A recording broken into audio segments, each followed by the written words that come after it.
How old are you, Nick? I'm 53. but thank you for asking. That was the one thing I was told I wasn't allowed to discuss, was your age. Hey, you're looking quite well for 53. The humour behind it is on Homesdale Radio, which we're glad to be a part of.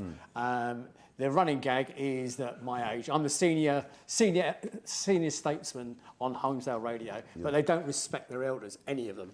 None of them? Okay, including Chris. Is this true, Chris? I'm afraid so. Do you have any respect for him whatsoever? No, absolutely not. No, As you none. can tell, he's quite a sort of dottery character. You certainly are. You certainly are that. Let's talk about Swansea. We don't have to if you don't want to. It's fine, you can just keep talking about age. So how old are you actually? I'm actually 58, so You're 58. Well, you're looking very well then. Thanks. You're looking very good for 58. You drew last week away at Everton, which is a good result. You know, Everton are having a good start to the season, been very strong at home. But it's just one of those, I mean, it stopped the rot, but Swansea need wins, don't they? That's the problem. Yeah. The problem is we're making changes to the side every single week. Last week there were 8 changes to the side, and there's no stability within the starting 11. And if you don't have that stability, how do you expect any cohesion amongst the players? When we came up to the Premier League, you had a Brendan Rodgers side, you had partnerships within that side, and that's how we ticked. But now there's no flow within the play, there's no belief in the way we go forward, there's no style, there's no leadership on the pitch. So, you know, it's very disheartening to see, and you can't really take encouragement from the Everton game when tomorrow we'll probably change the back four again. Mawson, who's probably been our best signing of the summer, centre-back, he was dropped last weekend, and, you know, he'll probably be reinstated, but you can't expect someone to get to know the league, get to know the pace of the league and, you know, what you need to have to make a successful Premier League defender when he's not in, week out. He needs to have a stable place in that starting 11 amongst another back three where he can create partnerships with them, because otherwise it's not going to work for him. It's kind of sad to hear in a way about Swansea, because when you came up into the league, you were such a breath of fresh air, and you talked about having no style, no leadership. Yeah. They came up with a club that seemed to be doing things the right way, with this philosophy of how they play on the pitch, the way it's run off the pitch.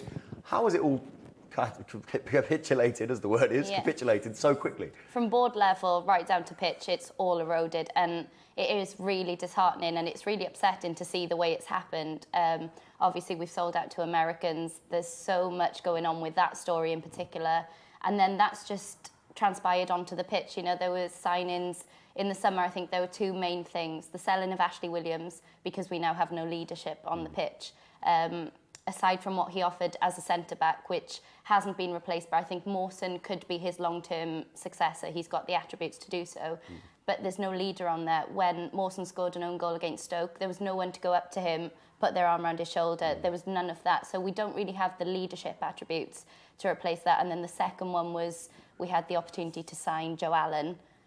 Re-sign him, we would have been getting back a better player than the one we sold to Liverpool, as you probably know yourself. No, brilliant for us, and we would have been getting back a better player, and for whatever reason, I know that his family were ready to relocate back to Swansea, and for whatever reason that didn't materialise. And I think they are 2 key issues in why we are where we are. You know, when things like that happen, the other players are obviously going to be discouraged by that themselves. You see Sigurdsson, I'd be surprised if we keep him beyond this season. Well, I mean, there's an incredible statistic about Gylfi Sigurdsson here, that he has had a hand in 37 goals since he signed in August 2014, scored 21, assisted 16. That's 23 more than any other player at Swansea, which is a crazy statistic. It shows how important he has been to the team. I mean, if heaven forbid you do get relegated, you can't hang on to a player like that, can you? No, and I think Bob Bradley, it's showing how out of his depth he is, because we're playing with the diamond formation, and that's not how Swansea play. As you said, we came up to the division with a style, with a philosophy. That's just completely gone. Swansea City play with 2 wingers, and they supply the forward with Gylfi Sigurdsson then in the number 10 role. Bob Bradley's been playing him out on the wing, where he's completely ineffective. You know, he doesn't have the same impact on games when he's playing out on the wing. So it's, you know, it's really disheartening to see. We've got the players there. We've got him. You've got Montero, who, for some unbeknown reason, isn't getting game time. And it's just, you can't see where our next win is coming from. He was a very strange appointment, Bob Bradley, and I do worry about the appointment. I thought a Tony Pulis-esque manager is what you needed. You look at Ian Holloway has gone to QPR, someone that maybe revved the players up a bit, but he is a very odd one. He said fans need to put problems with the ownership aside and support the team. He's got a point there. It's kind of a double-edged sword when you're getting... You need to voice your concerns at the board, because otherwise they'll run amok. But at the same time, obviously, it's difficult to play with that going on. So can you see his point there? I don't agree with booing players. I don't see the point in it. I've never been able to comprehend that. But when you see him field a team that so clearly isn't going to do the job, when we played Man United at home, we started with 2 midfielders against the Man United midfield. You know, we were obviously going to be overrun, and that's what happened. We can all see it as fans, and that's something so simple that a manager should be able to do. I know he succeeded with the USA, but there's something very different managing a team in competitions to managing a team week in, week out, and that's where he's struggling. I feel the appointment reeks of the kind of the appointments we've seen before. We saw Remy Gard at Aston Villa, Felix Magath at Fulham, just guys that have come in a relegation battle who have never seen the Premier League before and have no idea what it's about, and it seems like such a strange appointment. Do you see him lasting until the end of the season?